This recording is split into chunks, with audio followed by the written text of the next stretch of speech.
പെരുമ്പാവൂർ കൊലപാതക കേസിൽ ഹൈക്കോടതിയുടെ നിർണായക വിധിയിന്ന് പ്രതി അമരുൾ ഇസ്ലാമിന്റെ വധശിക്ഷ ശരിവെക്കണമെന്ന പ്രോസിക്യൂഷൻ അപേക്ഷയിലാണ് ഡിവിഷൻ ബെഞ്ച് വിധി പറയുന്നത്. ശിക്ഷ ഒഴിവാക്കി വെറുതെ വിടണമെന്ന പ്രതിയുടെ ആവശ്യത്തിലും ഇന്ന് തീരുമാനമുണ്ടാകും. ഉച്ചയ്ക്ക് 1:45-നാണ് വിധി പ്രസ്താവം. വിവരങ്ങളുമായി ശ്യാം ദേവരാജും ലേബി സജീന്ദ്രനും നമുക്കൊപ്പം ചേരുന്നു തത്സമയം. ആദ്യം ശ്യാം ദേവരാജിലേക്ക്. ശ്യാം ദേവരാജ്, ഇന്ന് ഉച്ചയ്ക്ക് 1:45 കേരളം കാത്തിരിക്കുന്ന ഒരു സമയമായി മാറുകയാണ്. വിധി പ്രസ്താവത്തിലേക്ക് എത്തുമ്പോൾ എന്തൊക്കെ കാര്യങ്ങൾ കടന്നാണ് ഈ വിധി പ്രസ്താവത്തിൽ പരിഗണനാ വിഷയങ്ങളായി വന്നതിന് ശേഷമാണ് ഒരു തീരുമാനത്തിലേക്ക് എത്തുന്നത്?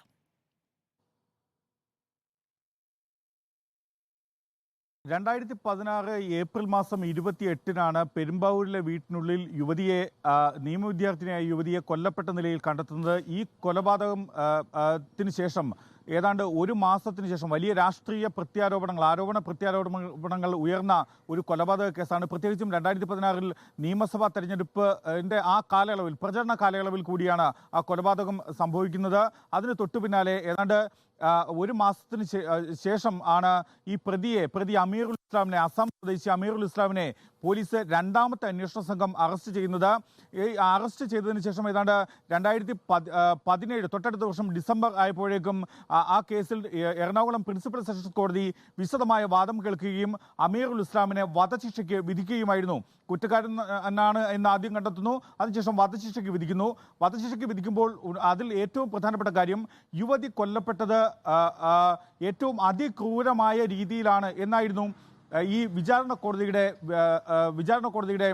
നിരീക്ഷണം. കാരണം അതിന് പറഞ്ഞത് ഈ നിർഭയ കേസിലെ, ഡൽഹി കേസിലെ കൊലപാതകത്തിന് സമാനമായ രീതിയിലാണ് ആ കുറ്റകൃത്യം അരങ്ങേറിയത്. അതുകൊണ്ട് തന്നെ ഇത് അപൂർവമായ ഒരു കേസാണ്, വധശിക്ഷ തന്നെ നൽകാം എന്നായിരുന്നു വിചാരണ കോടതി കണ്ടെത്തിയത്. ആ സാധാരണഗതിയിൽ ക്രിമിനൽ നടപടിക്രമം അനുസരിച്ച് വിചാരണ കോടതി വധശിക്ഷ നൽകിയാൽ ആ വധശിക്ഷ ഹൈക്കോടതി അംഗീകരിച്ചാൽ മാത്രമേ ആ വധശിക്ഷ നടപ്പാക്കാനാകൂ.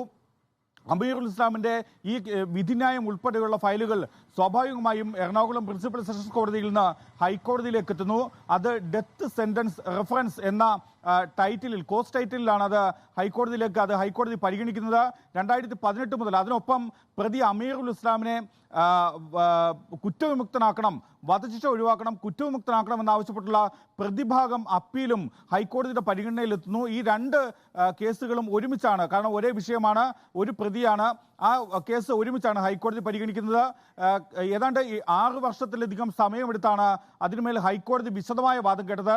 ഹൈക്കോടതി ഒരുപക്ഷെ വിശദമായ വാദം കേട്ടത് കഴിഞ്ഞ മാർച്ച് മാസത്തിലാണ്, അല്ലെങ്കിൽ വേനലവധിക്ക് പിരിയുന്നതിന് തൊട്ടു മുമ്പാണ് ഹൈക്കോടതി അതിനുമേൽ വിശദമായ വാദം കേട്ടത്. ജസ്റ്റിസ് PG അജിത് കുമാർ അധ്യക്ഷനായ ഡിവിഷൻ ബെഞ്ച് വാദം കേട്ടത്. അതിനുശേഷമാണ് അവധിക്കാലത്തിന് വിധി പറയാൻ മാറ്റിയത്. അതിന്റെ വിധി ഇന്ന് പുറത്ത് വരികയും ചെയ്യുന്നു. ഉച്ചയ്ക്ക് 1:45-നാണ് ഈ പെരുമ്പാവൂരിലെ യുവതിയുടെ കൊലപാതകവുമായി ബന്ധപ്പെട്ട കേസിലെ സുപ്രധാനമായ വിധിന്യായം പുറത്തുവിടുന്നത്. ജസ്റ്റിസുമാരായ PG അജിത് കുമാർ ഒപ്പം S മനു എന്നിവരടങ്ങുന്ന ഡിവിഷൻ ബെഞ്ച് ഉച്ചയ്ക്ക് 1:45-ന് വിധി പറയുകയും ചെയ്യും. ഈ വിധിന്യായത്തിൽ നമ്മൾ കാത്തിരിക്കുന്നത് ഒരൊറ്റ ചോദ്യത്തിനുള്ള ഉത്തരമാണ്.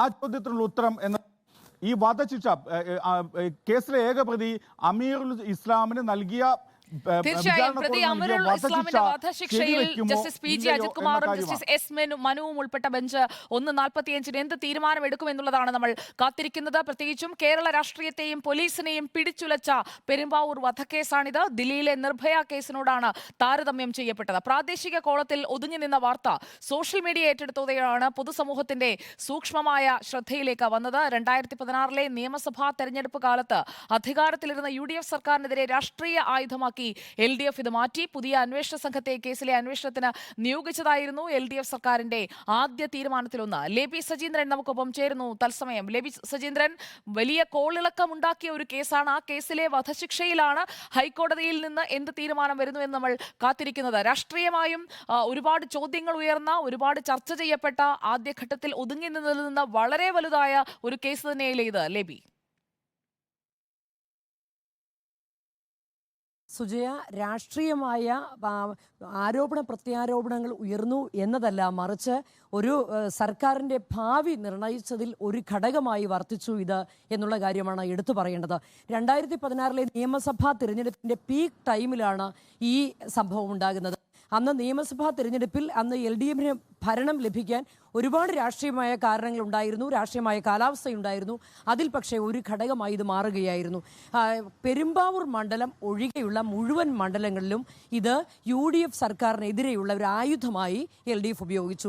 സ്വാഭാവികമായും തെരഞ്ഞെടുപ്പ് പ്രചാരണ വേളയിൽ, അതായത് ഒരു ദളിത് പെൺകുട്ടി ഇത്രയും ക്രൂരമായി ബലാത്സംഗത്തിന് ഇരയാകുന്നു, ആക്രമിക്കപ്പെടുന്നു, കൊല്ലപ്പെടുന്നു.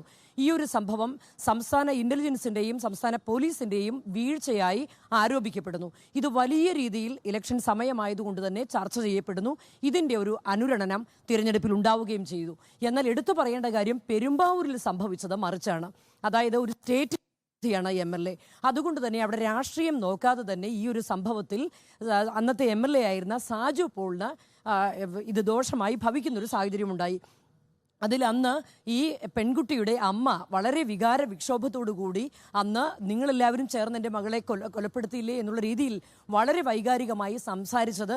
പക്ഷേ അന്ന് MLA ആയിരുന്ന സാജു പോൾ അടക്കമുള്ളവർ ആശുപത്രിയിൽ ചെന്ന സന്ദർഭത്തിലായിരുന്നു. ഇത് ഒരു നേരിട്ട് ഒരു ആരോപണമായിരുന്നില്ല, മറിച്ച് ഒരു സ്റ്റേറ്റിന്റെ പ്രതിനിധിയോടുള്ള പ്രതികരണമായിരുന്നു. പക്ഷേ അവിടെ സംഭവിച്ചത് മറിച്ചാണ്. ആ തിരഞ്ഞെടുപ്പിൽ പെരുമ്പാവൂരിന്റെ ഒരു രാഷ്ട്രീയ ചിത്രം പൊതുവെ സുജയ പരിശോധിക്കണം. ഇത് പെരുമ്പാവൂർ മണ്ഡലം തുടക്കം മുതൽ LDFിലേക്ക് UDFിലേക്കൊക്കെ മാറിയിരുന്നെങ്കിലും 82-ൽ PP തങ്കച്ചൻ വന്നത് മുതൽ ഇതൊരു UDF മണ്ഡലമാണ് പെരുമ്പാവൂര്. അതിനുശേഷം ഈ മന്ത്രിയായും സ്പീക്കറായും എല്ലാം പ്രവർത്തിച്ച കോൺഗ്രസിലെ മുതിർന്ന നേതാവായ PP തങ്കച്ചനെ 2001-ൽ അട്ടിമറിച്ചുകൊണ്ടാണ് സാജു പോൾ ഈ മണ്ഡലം നിലനിർത്തുന്നു. അത് ഷാനിമോൾ ഉസ്മാൻ മത്സരിച്ചപ്പോഴും ജെയ്സൺ ജോസഫ് മത്സരിച്ചപ്പോഴുമല്ല ചെറിയ മാർജിനാണെങ്കിൽ പോലും അന്ന് 2011-ൽ 3000-ലധികം വോട്ടുകൾക്ക് 3000-ഓളം വോട്ടുകൾക്കാണ് വിജയിച്ചത്. ചെറിയ മാർജിനിലാണെങ്കിൽ പോലും സാജു പോൾ വിജയിക്കുന്നു. ഈ സാജു പോളിൻ്റെ അവിടുത്തെ ഒരു ഇലക്ഷൻ സ്ട്രാറ്റജി എന്ന് പറയുമ്പോൾ അത് CPMന്റെ അല്ലെങ്കിൽ ലെഫ്റ്റ് വോട്ടുകൾ കിട്ടി മാത്രമായിരുന്നില്ല സാജു പോൾ വിജയിച്ചുകൊണ്ടിരുന്നത്. സാജു പോളിൻ്റെ കുടുംബ പശ്ചാത്തലം, വ്യക്തിബന്ധങ്ങൾ, ഇതൊക്കെ സാജു പോളിന് അനുകൂലമാകുന്നു. ആ മണ്ഡലം LDFിന്റെ കയ്യിലേക്ക് വരുന്നു. ഈ ഒരു സാഹചര്യത്തിൽ സഭയുടെ രണ്ടുപേരും അന്ന് 2016-ൽ മത്സരിച്ചത് PP തങ്കച്ചന്റെ തന്നെ അനുയായിയായ എൽദോസ് കുന്നപ്പള്ളിയായിരുന്നു. എൽദോസ് കുന്നപ്പള്ളിയും സാജു പോളും അന്ന് ഈ പെരുമ്പാവൂർ മണ്ഡലത്തിൽ വളരെ നിർണായക സ്വാധീനമുള്ളത് യാക്കോബായ സഭയ്ക്കാണ്. രണ്ടുപേരും സഭാംഗങ്ങൾ. ഇവിടെയും സഭയോട് വളരെ ചേർന്ന് നിൽക്കുന്ന സാജു പോളിന് പ്രത്യേകിച്ച് ദോഷങ്ങളൊന്നുമില്ല. സാജു പോൾ ഏകദേശം വിജയം ഉറപ്പിച്ചിരിക്കുന്ന ഒരവസ്ഥയിലേക്ക് പോകുന്നു എന്ന തോന്നൽ ഉണ്ടായിരിക്കവെയാണ് പെട്ടെന്ന് ഈ ഒരു സംഭവം, പെരുമ്പാവൂരിലെ പെൺകുട്ടിയുടെ ഈ സംഭവം ഉണ്ടാകുന്നത്. ഇത് സ്വാഭാവികമായും പെരുമ്പാവൂരിൽ തിരിച്ചടിയാകുന്നു.